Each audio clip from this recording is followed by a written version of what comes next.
everybody. Next up, we've got Marty with Catskills, and I'm going to go ahead and promote him to a co-host right now, and he'll be able to share his screen and talk. So, Marty, you can go ahead and I think you might have to accept my co-host invite, and then click. You can share your screen or share your camera and share your mic now. So, whenever you're ready, you can go ahead and do that. Okay. There you Can are. can you can you see me and hear me? We sure can. We can see in here. You could probably point your camera down just a little bit so we can see your face a little bit more. But Okay, is that or yeah, better? All yep, right. that's good right All right. there. Perfect. Awesome. Okay. Super exciting. Well, yeah, thanks so much for jumping on here, Marty. We're excited to hear all the amazing things that you have to share with us and whatnot. Um, yeah, I don't think there's anything else we need to cover and go over before you dive right into it. So with that, Okay. I'll let you take it over and you can just run with it, and then I'll jump back on at the end of your session. You got it. I'm planning to devote the final 10 or 15 minutes to answering any questions people who are listening in have. Did they all just hear that? Yeah, I think they did. Everybody can hear you right now, so you're currently live Okay, right I'll get started. I'm Marty Nealon from the Catskills Tiny House Workshop, which is an immersive event about 2 hours northwest of New York City, where people live in several small houses while learning how to do this themselves. Um, Please open your phone or computer to the website now so you can see the houses as they're referenced during the talk. The website is very easy to find. It's just catskillstinyhouseworkshop.com. Um, the three stages of owning a small house are designing it, building it, and parking it. And they're covered in detail during the day and night that students spend in our houses at the workshop. Obviously, we're meeting online and we only have a short hour. So we're only going to cover one stage here. The first stage, design. Very few people believe that they have the ability to design their own house, but you do. Everyone does. And you don't need to know very much about architecture, really anything, or very much about building to do so. You certainly don't need any building or drawing skills. You just need to think through your house, uh, think through exactly what you want your small house to look like before you get started. Before I give you some tips on how to do that, I want to cover some basics about these houses. Obviously, navigating details in any arena requires a grasp of basics. I also want to address some misconceptions about small houses, misconceptions that I had once that I've observed since people still have. We'll start with the misconceptions.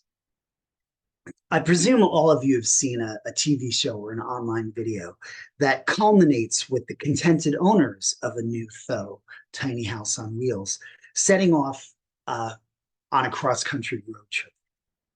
Those videos are very misleading. A house with wheels underneath it can, of course, be moved, but they're not campers. They're not aerodynamic, and they're not meant to be towed behind a pickup truck indefinitely. They also don't become a house until you connect them to water, electricity, and in most cases, propane for heat, cooking, and hot water. Often, you can't just plug your house in like it's a lamp. An electrician has to connect it, as you'll likely need a handyman's help to connect the water. You also have to, unless the land where you park the house is perfectly flat, and it often isn't in the rural Northeast where I live. You also have to level the house to maintain its structural integrity, and so you can live on a flat surface. After you've done all this work, you're not likely to undo it, immobilize everything inside the house, and yank the house off its leveling blocks to take it for a spin. It's not a mountain bike, it's a house. Despite this, despite the fact that these houses can be time consuming to connect, disconnect, and sometimes challenging to move, an unusual number of them are built exactly 8.5 feet wide, because that's the maximum width of a vehicle or structure you can move in this country without procuring a special permit or hiring a commercial driver. house that's 8.5 feet wide is about 7.5 feet wide inside, because each exterior wall comprises roughly a half foot of building material. 7.5 feet, and I've been inside several those that are only 7 feet wide inside. That is not a lot of space. You're free to build your house that size if that's your preference, but you shouldn't be making it that narrow because you think you're going to be moving your house regularly. You're not. You also shouldn't keep your house to that width because you're worried about procuring the permits required to move it. The permits are delightfully easy to obtain. Now that we've covered some plain old basics about, one second. Now that we've covered some basics about these houses, I want to now that we've covered some basic misconceptions, excuse me, I want to cover some plain old basics. The essence of a successful small house is the marrying of crowded yet functional spaces with larger, comparatively empty ones. Crowded yet functional defines the places in your home where you're working or active.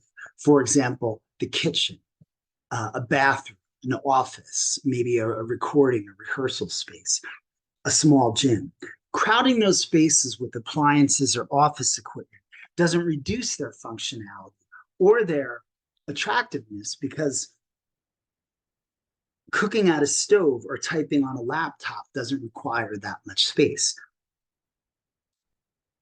Additionally, when you're performing a task, your focus is the task, not the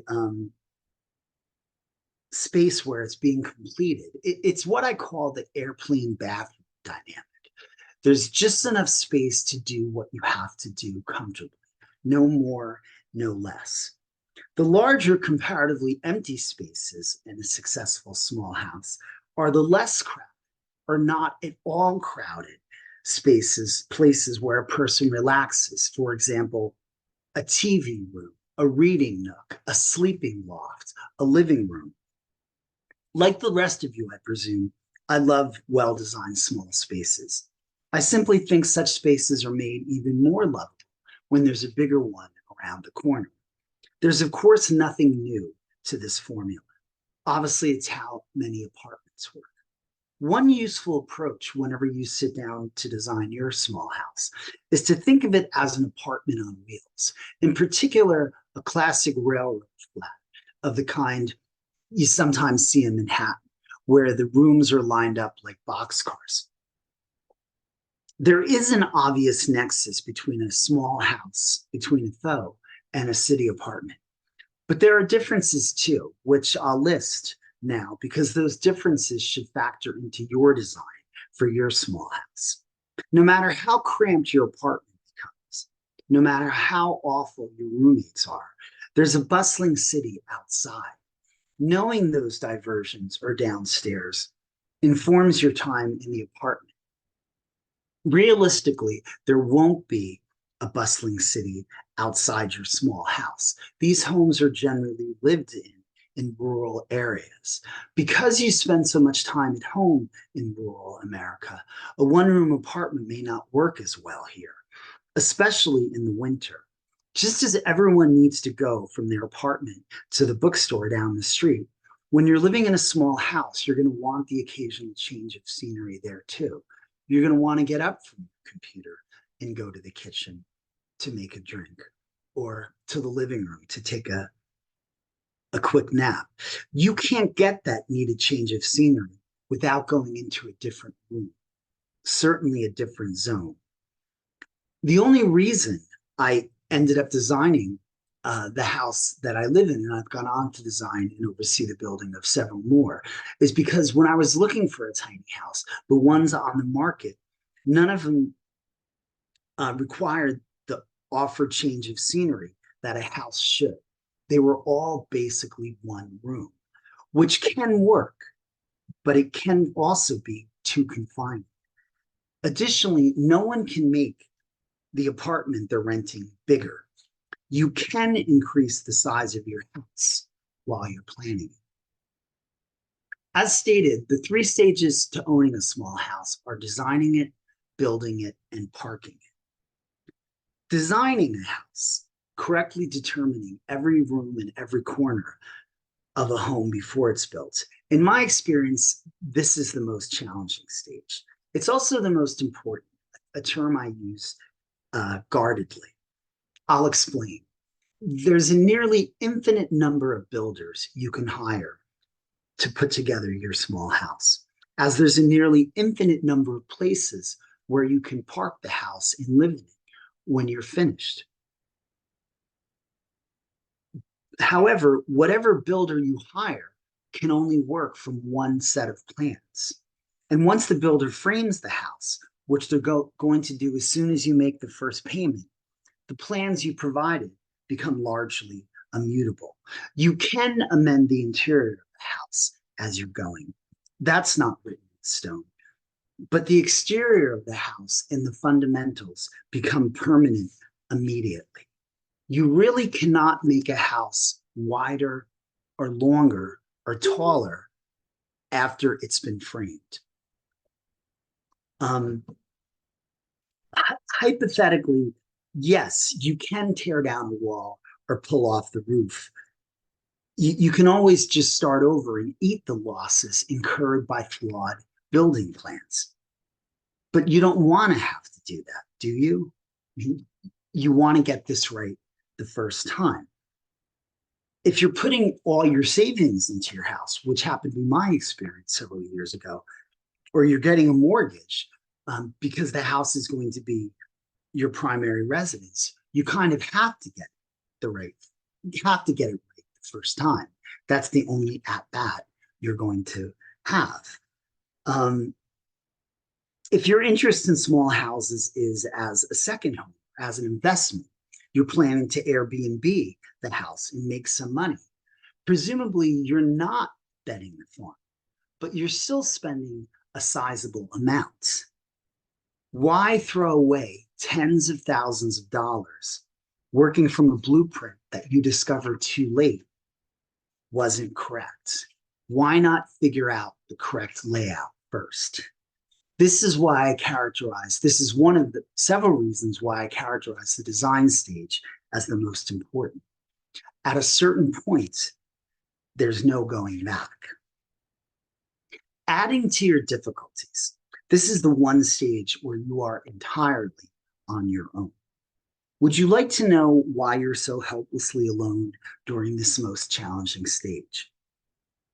Because the only person who can tell you what you want to find when you open the door, the only person who can tell you what you want to see nearly every day or every weekend is, of course, you.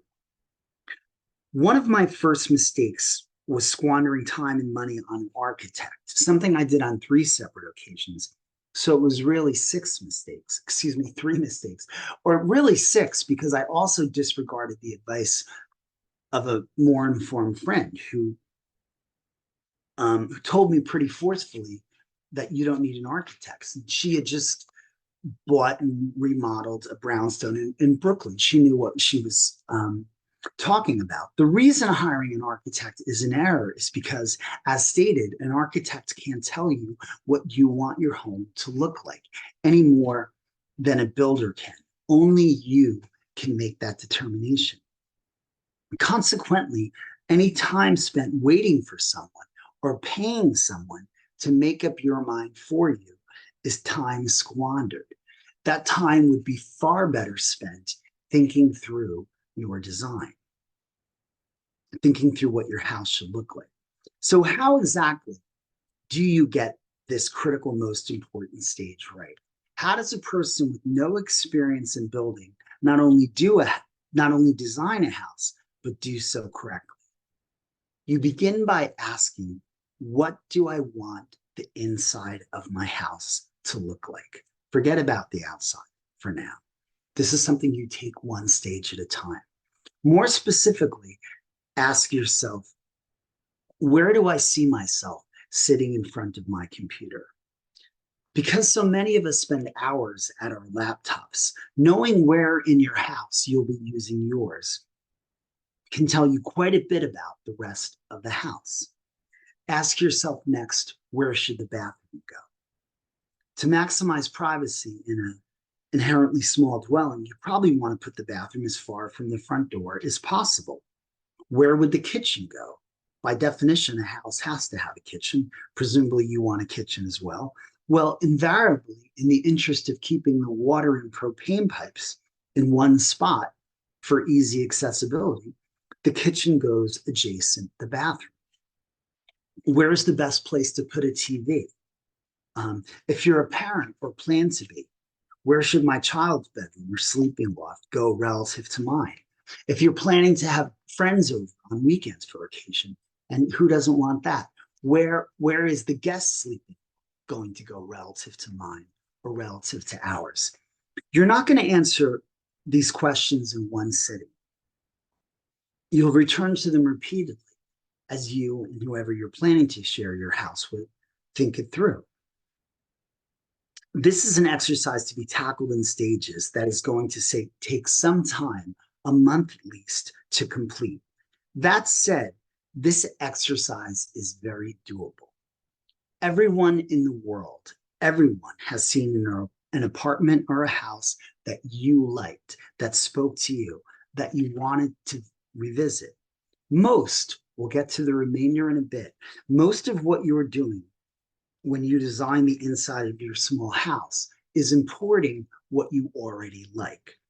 Your compass, your GPS during the design stage is your personal tastes and needs.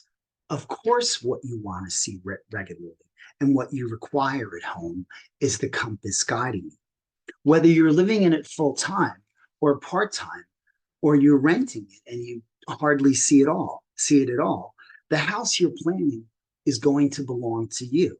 You should like it. You should like it a lot. Some of you may be challenged by my advice to rely on your taste so fully in an endeavor this consequential. It's one thing to pick out a movie based on your tastes.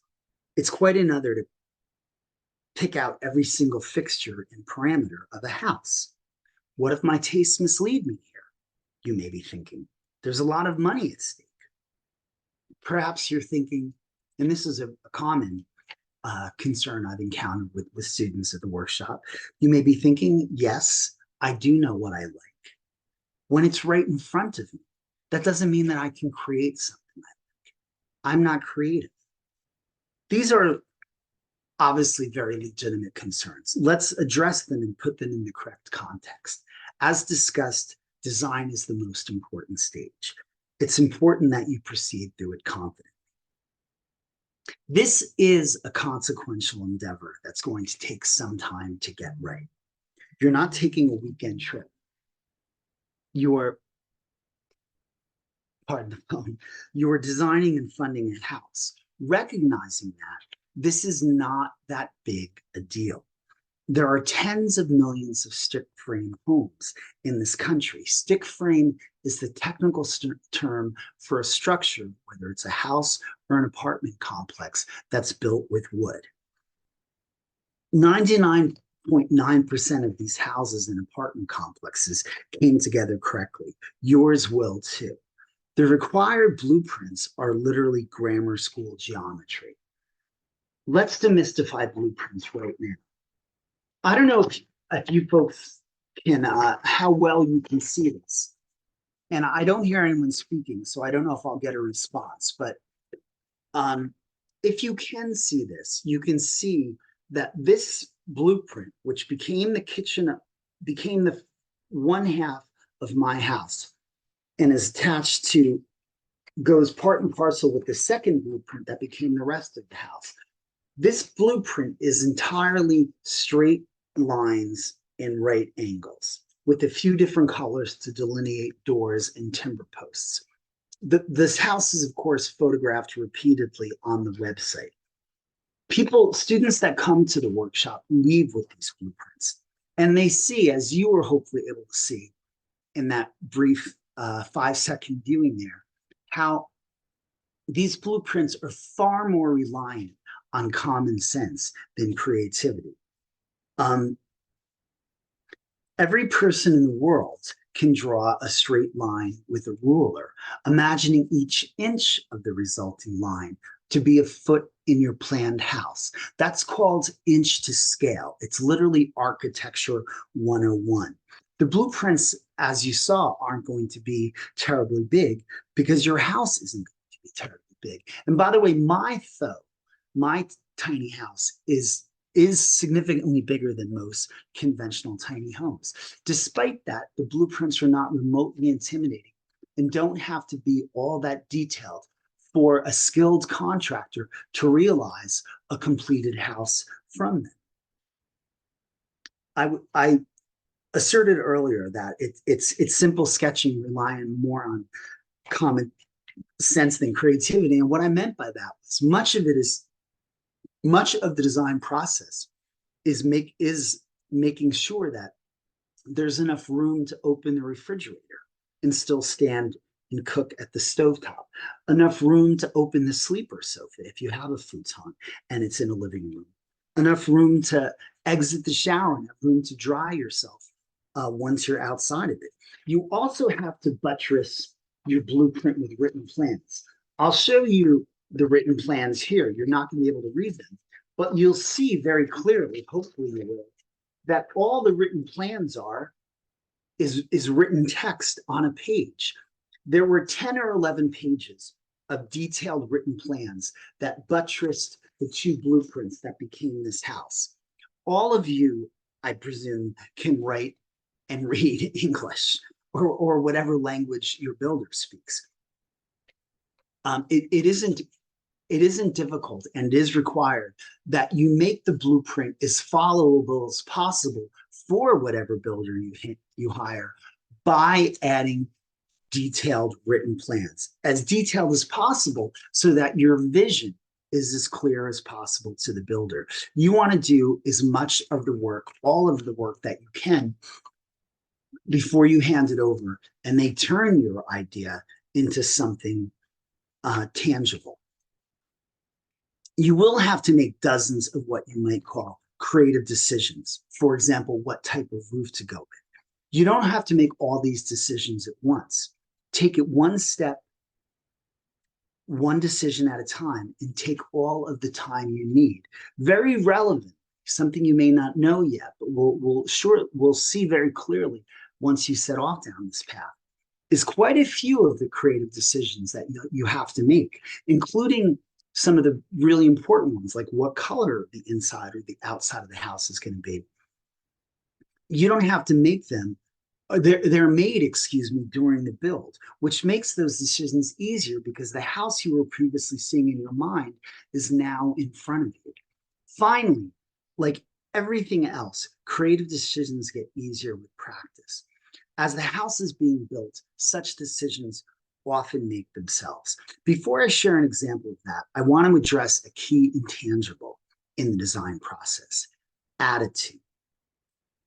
You can view each of the dozens of creative decisions that you and your partner, or you and your teenager, if you're building the house with your child, you can view each of the dozens of creative decisions you have to make to complete the house as an opportunity to shoot yourself in the foot. That is, of course, a terrible attitude. The correct attitude would be to embrace each decision as an opportunity to make your house perfect. Your small house will be near perfect, provided you make the correct decisions. The first step to making the correct creative decision every time is resolving to do so. And you have a very dependable ally in this effort: your intuition. Regardless of how much time, how much thought anyone who's listening right now has given to intuition recently, every one of you has a lifetime of practice using yours. You've all passed on working for someone, or hiring someone, or working with someone, or dating someone, or living somewhere, or not living there, based on the feeling you got from the place or person. Much of what you're doing as you plan and oversee the building of a small house is deploying that already highly developed skill in this arena, choosing which stain, appliance, or window you get a good feeling from. It's very doable. We've all heard the phrase women's intuition. It's widely accepted that women have a reliable inner voice they draw on for guidance. Think about this for a moment. If you're hesitant to rely on your intuition here, or frankly, if you happen to be male, why would God, divine intelligence, fate, whatever you want to call the force that animates the universe, if you believe in such things, why would he, or more likely she, give more intuition to women when it is so clearly the other gender that needs it? It is hard to escape the conclusion that God or divine intelligence, if you believe in a benign one, probably gave everyone the same ration of insight. Women are simply more inclined to listen to theirs for obvious historical reasons. Ration is a precise term. There's rationing in wartime. Everyone gets just enough flour and cooking oil and potatoes and gasoline to get by. Two useful attitudes to adopt when you sit down to design your house are firstly, that you have just enough insight to make the correct creative decision at every turn, as you do. Useful attitude number two is that your intuition can be another GPS on this journey. It can truly guide you. If you have my website open on your computer or phone right now, I'd like you to look at the bathroom in my house. My house is the house that has the log cabin look, all the dark stained wood. And in the bathroom, you'll see a corrugated steel shower. You actually see that in every bathroom in these houses. By corrugated steel, I mean the material that comprises the shower is simple roofing steel. That's something I saw in a house in Vermont, and I made a note to do the same. You can't see this because you're not in my house right now, but the bathroom in this house is directly below the water tank, which holds 800 pounds of water. To sustain that much weight, the builder deployed the steel beams that stretch across the kitchen and bathroom. There should be a photo of those steel beams. You'd have to poke around the photo a while to see it, but look at the ceiling of the kitchen and the bathroom in my house, and you'll see very thick steel beams that were deployed largely or solely for the purpose of holding up that very heavy water tank. When the house was being built and I saw the steel of the shower and its uprights meeting the steel of the beams that sustained the ceiling, it was clear a handsome aesthetic had been born. All that steel happened to both fit and contrast the surrounding wood. At that point, it was no longer intuition. It was self-evident that the nearby utilities should match the nice aesthetic. If you look closely at a photo of my kitchen online, you'll see that the kitchen, the bathroom, you'll see the two sinks, the hanging dish rack, the hanging towel rack, and the fridge all have a chrome steel appearance. Of course, the refrigerator in my kitchen has a steel exterior. A white refrigerator would look foolish. This is how intuition births easy creative decisions. And the point I want you to take from this not terribly interesting anecdote is that the experience I had, it was a key one, of following the intuition of wanting to put in a corrugated steel shower, leading to all the handsome steel, that whole aesthetic in that corner of the house. That experience is not unique to me. Of course it isn't. You will have similarly wonderful experiences following your own intuition. Most of thinking through your small house is importing what you already like. That's an assertion I made earlier. The remainder is fitting what you like into a predetermined size. Movable houses can only be so wide, so high, and so long.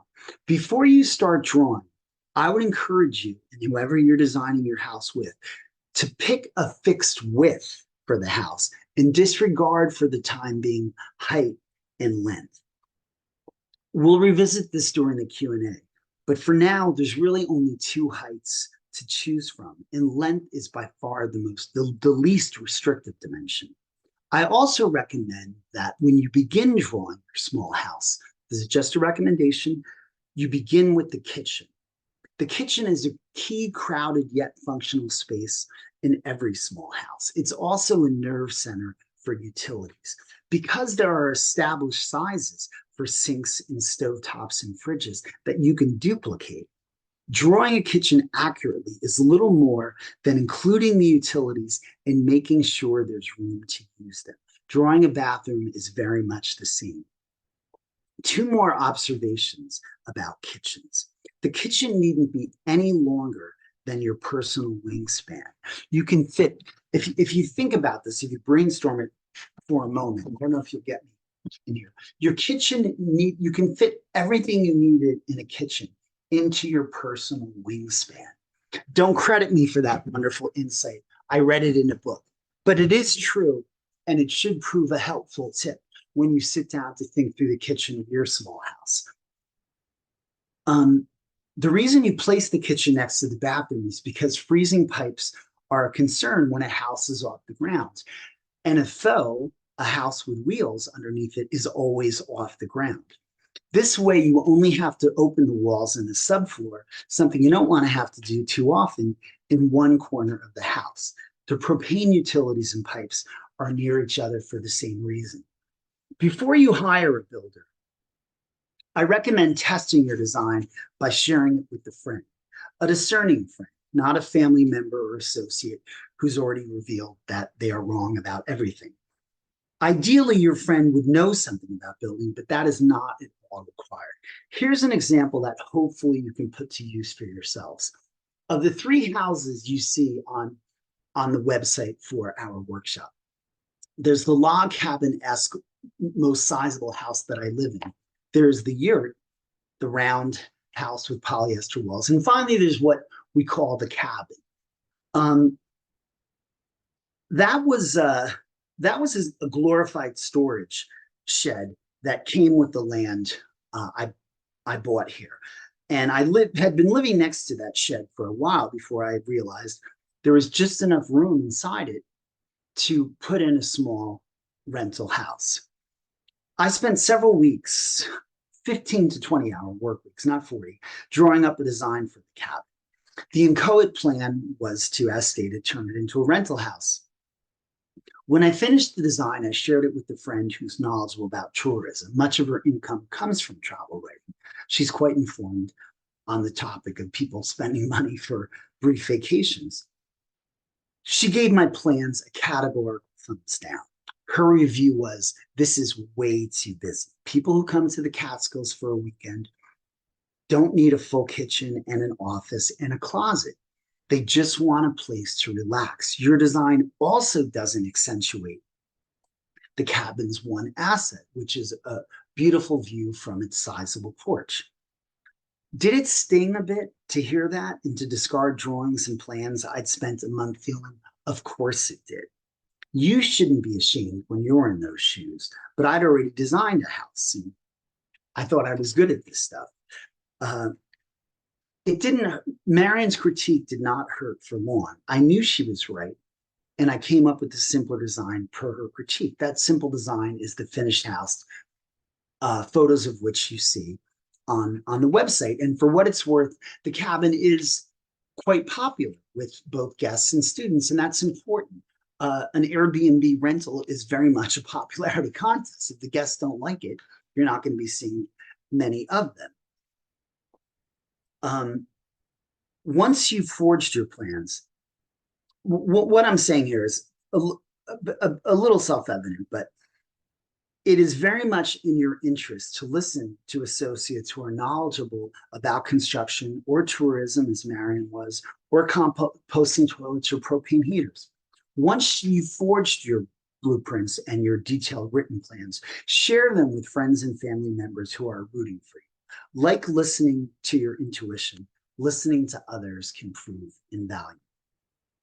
Some final thoughts as we conclude our talk here. Then I'd like to open up to questions. I may need help from one of the administrators to show me how to do that. As stated, nearly all stick frame houses are built correctly, and your though, will be built correctly too. That is not the challenge you're facing right now. The challenge you're facing is coming up with the perfect design.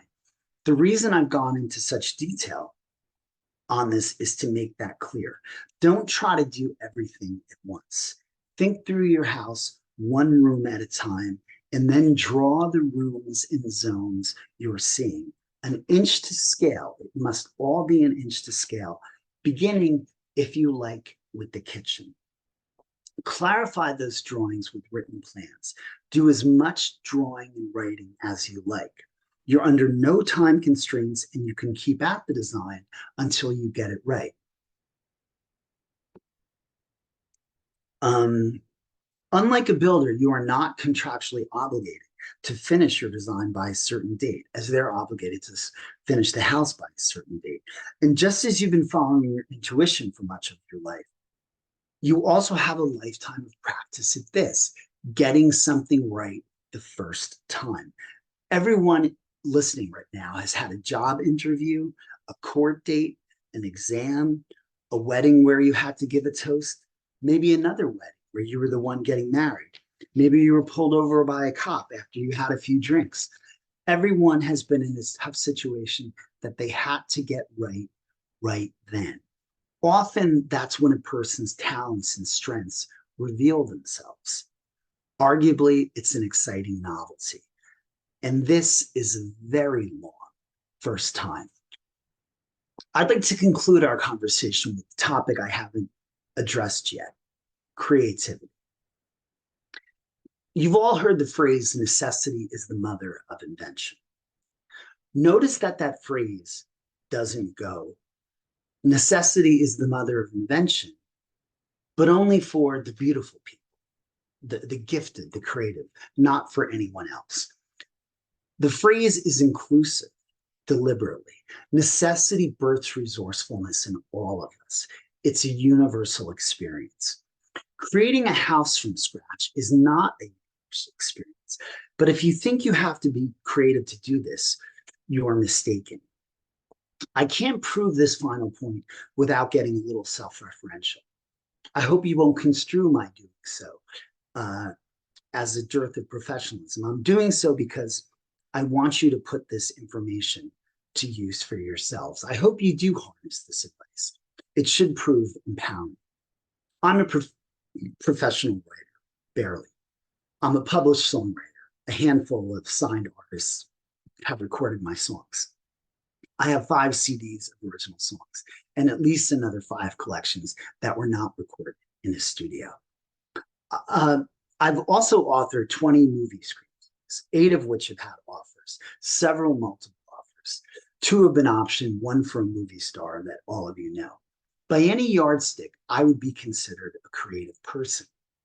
If my decades of experience building something from nothing helped me when I was designing and overseeing the building of the 3 small houses I now own, I would tell you, interestingly for you, well, for me too, they didn't.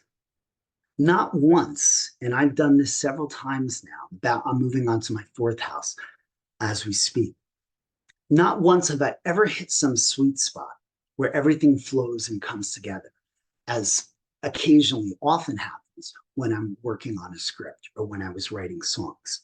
The conclusion I want you to draw from this, to me it's irrefutable, is if I, and I'm, inherently creative, if I wasn't advantaged in any way by my experiences before this, if you're one of the many people who doesn't identify as creative, that will in no way disadvantage you.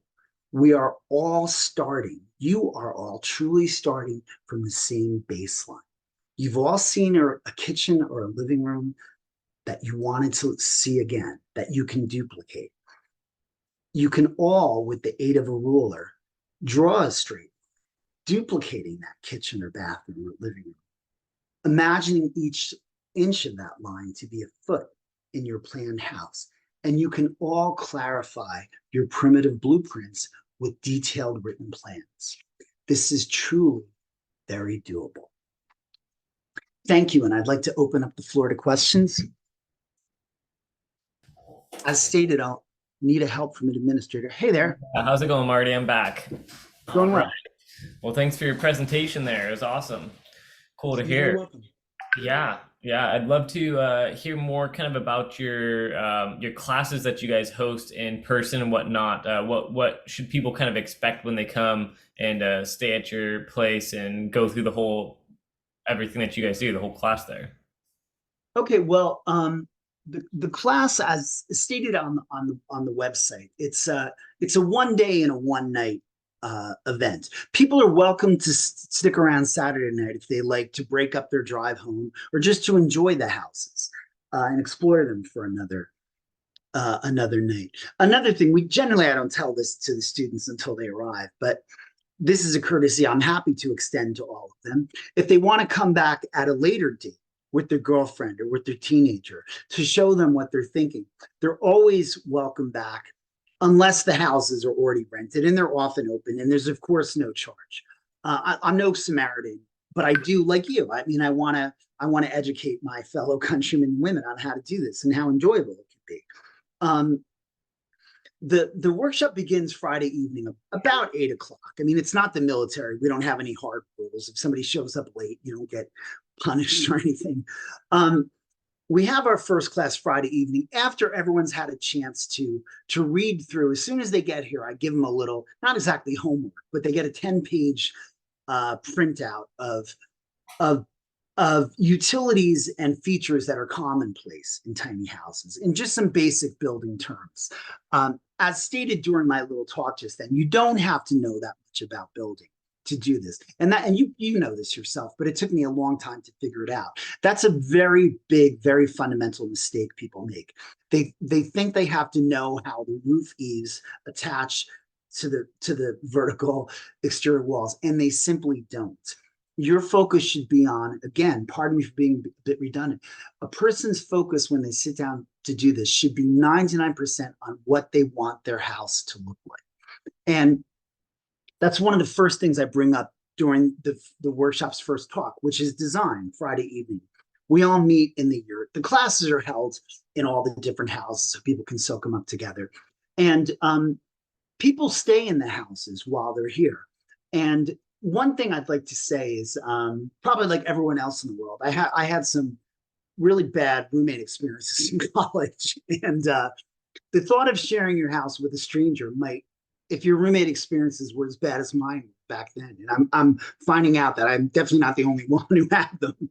The thought of sharing sharing a house with a stranger, it might set off alarm bells for people. I'm very pleased to say that of the 10 workshops we've had, we haven't had a single roommate issue. It's been the exact opposite. First of all, no one's here very long, and everyone's really happy to be here. This is no reflection on me. I got lucky. I found a beautiful hillside in the Catskills. It's whether it's snowing, it's January, or it's warm and it's June. It's a beautiful setting. People are learning. People with common interest are learning a lot about something they've been thinking about for a lot. So when I sat down to conceive the workshop, my focus was solely on education, on telling everybody as much as I wish I knew when I started.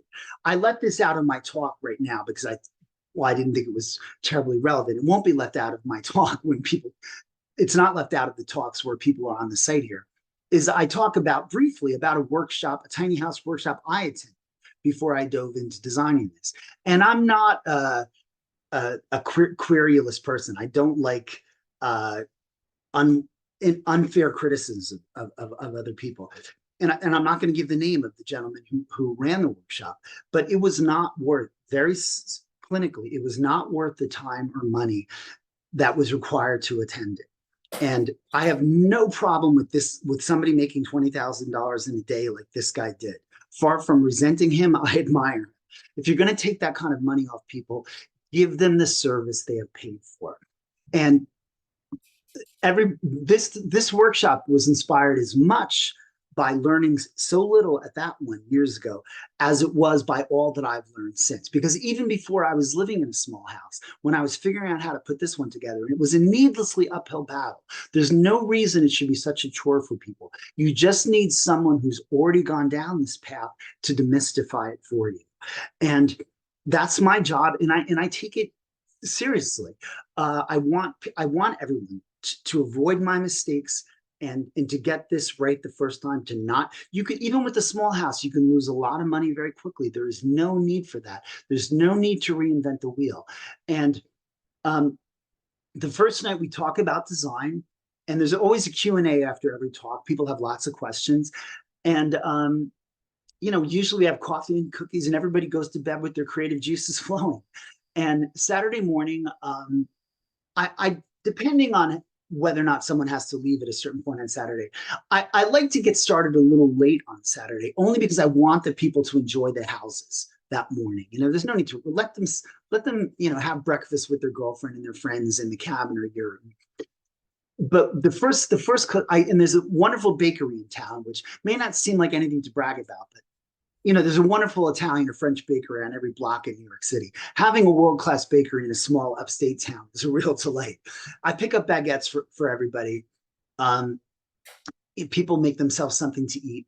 And then we have the second talk, the first talk of that day on building. And the first half of that talk is a walk-in talk where I take them around the structures and underneath them and through them, and show them exactly how these houses work, how the water gets into the houses from the spring, how the effluent is dispensed. If the woman that now owns the land isn't there, I take them to where my house used to be, which is a short walk. That's always eye-opening for attendees. I think they're a little stunned that a house of my size was moved over rural land the way it was. And we have a break for lunch, and the final talk is on finding a place to put your house, as well as the legalities regarding the houses. And that's always a big concern for people, as you know. Well, again, I keep saying the same thing, but it's true. You already know that people's biggest concern after how much they might spend is whether or not where they can live in them legally. Anyway, any other? That was. Never let a writer talk too long. They never stop. Yeah, no, that's awesome. Yeah, I mean that's a pretty good understanding of kind of how your class progresses and whatnot. And super cool that you took kind of like a bad experience and turning it into something that's much more applicable and approachable and what people are actually looking for and whatnot. So very cool.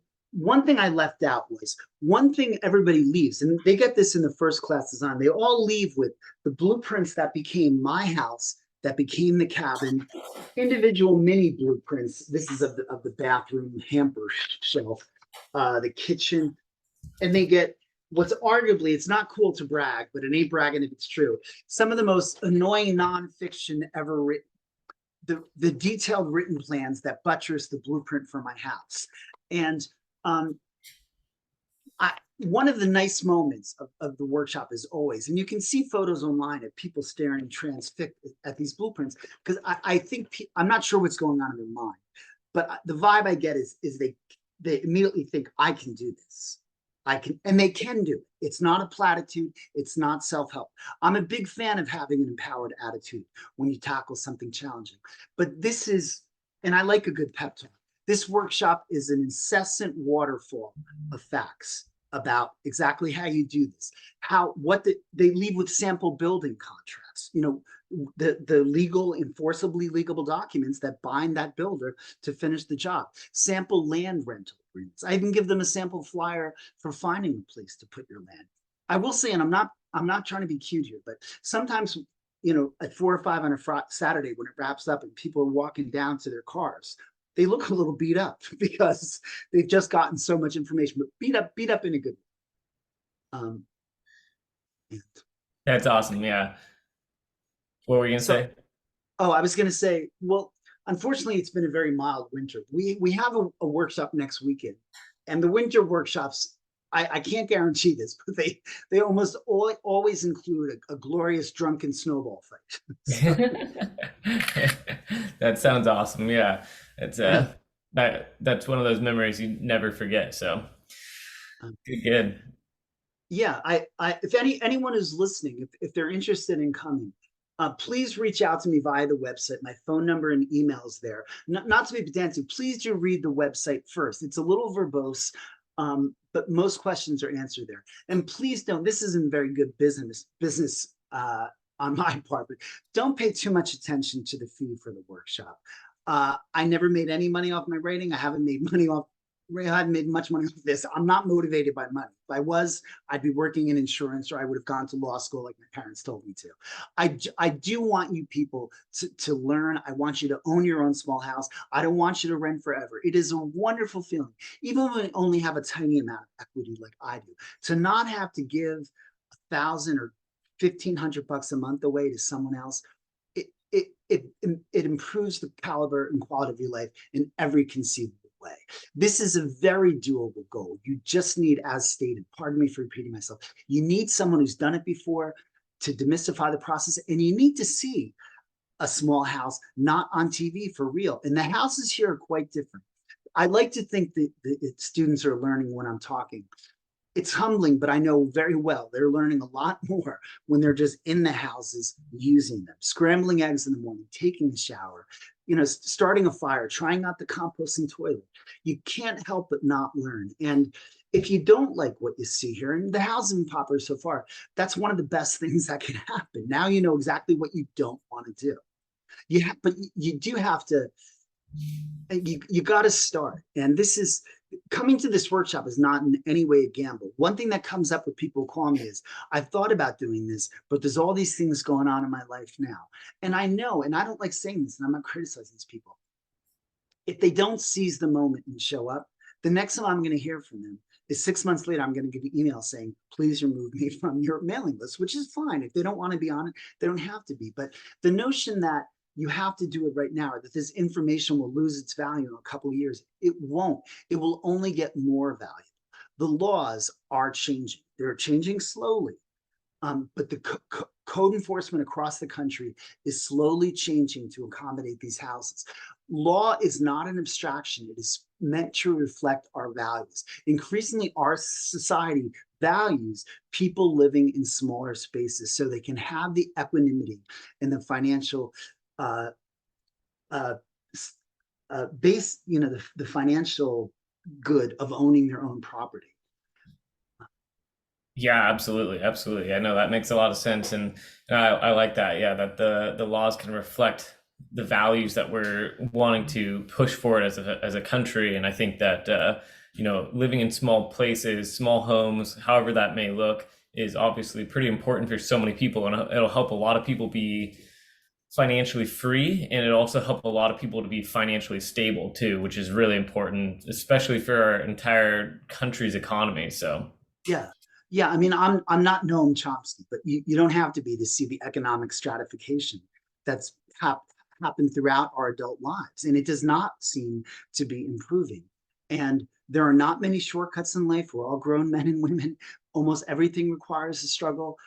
Small houses are one of the few shortcuts I've encountered in I don't want to say how long I've been down here. It's not going to happen overnight. It's going to take 6 to 12 months. That is a very well spent 12 months. At the end of this road is a house, a home. It's not a small achievement. If you've considered doing this, do not wait till you have all your ducks in a row. Do not wait till all your personal circumstances are perfect. But to quote the German writer Goethe, is it Goethe? Beginning has boldness and brilliance in it. That guy was right. You have to start. Okay. And another thing, and this is again poor business. If I know this is, I know you're in California. If someone is listening in California or someplace that's way too far to drive, forget the goddamn fee. If you pay to fly to come here, I will waive your fee. I want to teach you. I want you to know how to do this. I want you to know the joy, as I did, of calling your family and saying, Mom, I'm a homeowner.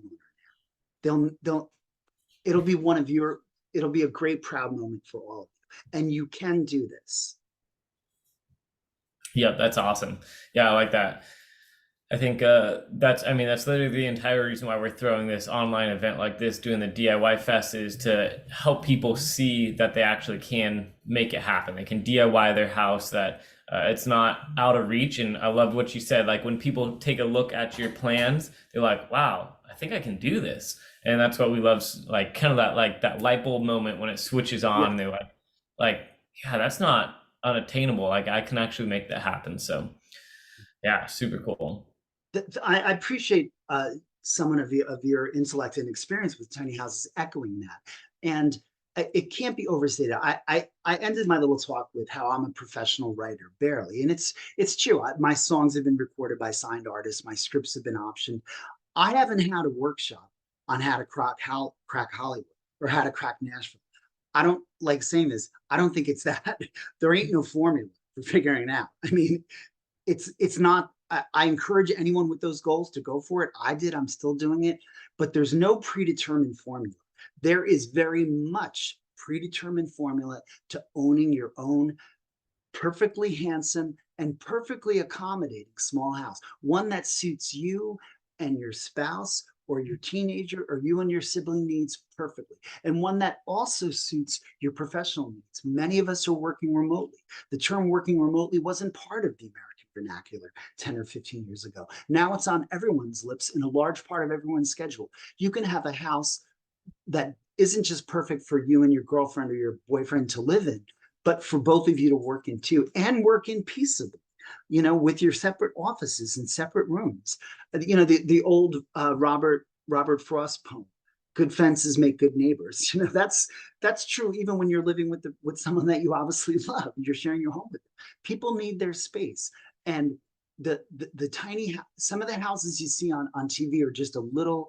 I think in practice, it's fine it's a personal thing, but your house, if you're concerned that these houses are impracticably small, that's a canard. They're not. They can be movable and perfectly comfortable. Yep, absolutely. Absolutely. Well, that's awesome. Yeah, no, thank you so much for taking the time today to share us My pleasure. everything you got Yeah. going on. Yeah, super cool. Thanks for I'd love to having me. see, do you have any aerial photos of your homes there that you have? It'd be really cool to like fly a drone up and take a picture of You it. know, that's a great question. I do. I didn't. Now this. I guess I know know this too. People have drones now, like they have cell phones, and uh, every now and then people will stay in the cabin or yurt and they'll send up a drone, and some of the winter photos are just beautiful Yeah. of the three houses, and the houses are close together, but one thing, and you can, if someone wants this confirmed, shoot me an email and I'll direct you to a site with some online reviews of guests. And they often remark, and I'm pleased to hear this, it's important that although the houses are close together, I mean, there's only so much space here, the privacy is wonderful. No one, when there's a couple in the yurt and another group of friends in the cabin, nobody's ever in anyone's way. It's, I mean, the blueberry bushes separate them, and also where you put the windows on your Yep. houses, and that comes up during the talk on building. Windows, as you know, are a large part of and I think challenge people when they is one of the many things that when they start asking themselves, how can I possibly do this? How can I figure all this out? I do. The building talk is the longest. It goes on for 3 hours. It's a bit of a marathon. Um, but one of the things we cover in detail is wiring the house and lighting in the windows, and like so many aspects of thinking through your small house, where to put the windows and the lights is daunting at first, but only from a distance. Once you get a little closer to it and you start to think it through, and again, you just have someone give you a tip or two, it becomes doable, becomes attainable. This is, I didn't mean to go on so awful long, but one thing I tell people, I warn them at the beginning of the workshop when we do our talk on design, is one phrase you're going to hear, or there's two phrases you're going to hear repeatedly over the next day and a half. One of them is, I'm telling you this because I want you to put the information to use for yourselves. Unfortunately, most of the anecdotes they have to listen to star me, um, because I learned this on my own, because I didn't learn much at that workshop. And you're also going to keep hearing that this is very doable, because it is very doable. Yep. And it is not that hard to do. You're Yeah. not running a marathon. You're not inventing a religion. You're not liberating a country. You're carving up a finite space so that it suits your personal tastes and needs, your professional needs, possibly, and the personal tastes and needs of whoever you're sharing the home with. Yeah, I love that. Well, awesome. Well, Marty, thank you so much for your time today. Thank you for Yeah, sharing all thanks for that, having me. inspiring people. Absolutely, absolutely. And we look forward to collaborating with you more in the future. I hope so. I hope so. For sure, for sure. Awesome. Well, thanks so much, Marty, and I hope you have a wonderful day up there. And if you guys are looking for a great workshop, tiny house workshop, check out Catskills Tiny House Workshop. And Marty, once you jump off here, you can always drop your website down there in the chat box. So I awesome. will. I will. Thanks Thanks so again. much. Take care. Yep. Take care. Yep. You Bye bye, too. everyone. Take care.